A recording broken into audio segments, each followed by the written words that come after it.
បងប្អូនទាំងអស់គ្នាមកជួបមនុស្សរស់មានការសម្ដែងឡើងវិញហើយរឿងចាក់នៅក្នុងរោងកុនទេបងប្អូនតួឯកដុតវរនុតជាតួខ្មោចនឹងឯងបងប្អូនជាតួនាងឡាន់ធំតើតែសម្ពោធជាផ្លូវការមកសិលមិញទេបងប្អូនអើយចាអ្វីដែលគាត់មកថ្មីសម្ដែងជារឿងបែបនេះគឺជាលើកដំបូងហើយចាហើយបងប្អូនរឿងមួយនេះគឺcòn ở trailer វាល្អមើលខ្លាំងមែនតើយើងចង់ដឹងថាតើរឿងនឹងល្អមើលកម្រិតណាពីព្រោះអីរឿងហ្នឹងគឺជាប្រភេទរឿងខ្មោចលងបន្លាយរន្ធត់ព្រឺព្រួចជាពិសេសជាសាច់រឿងមួយដែលប្តីក្បាត់ប្រពន្ធមានសហ័យស្មន់ជាមួយនឹងអ្នកថ្មីអីអញ្ចឹងទៅក៏រួមគំនិតគ្នាខົບខិតសម្រាប់ភរិយាឯងនឹងឯងចង់ដឹងថាតើរឿងនេះល្អមើលកម្រិតណាចាំទស្សនាទាំងអស់គ្នាបងប្អូននឹងបញ្ចាំងនៅក្នុងរោងកុននឹងឯងហើយក៏ទឹកតែដាក់សម្ពោធការពីថ្មីនឹងកន្លងទៅដែរ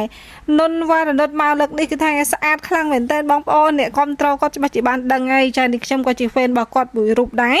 ចា fan តាំងពីក្មេងរហូតដល់អាយុប៉ុណ្ណឹងគាត់នៅតែអត់ទាន់ចាស់ទៀតបងប្អូនពេលដែលដាក់សម្ពោធបងប្អូនឃើញអូមឈូសមកពិតណាមានមនុស្សនៅក្នុងមឈូសនឹងពិតដែលគេតែង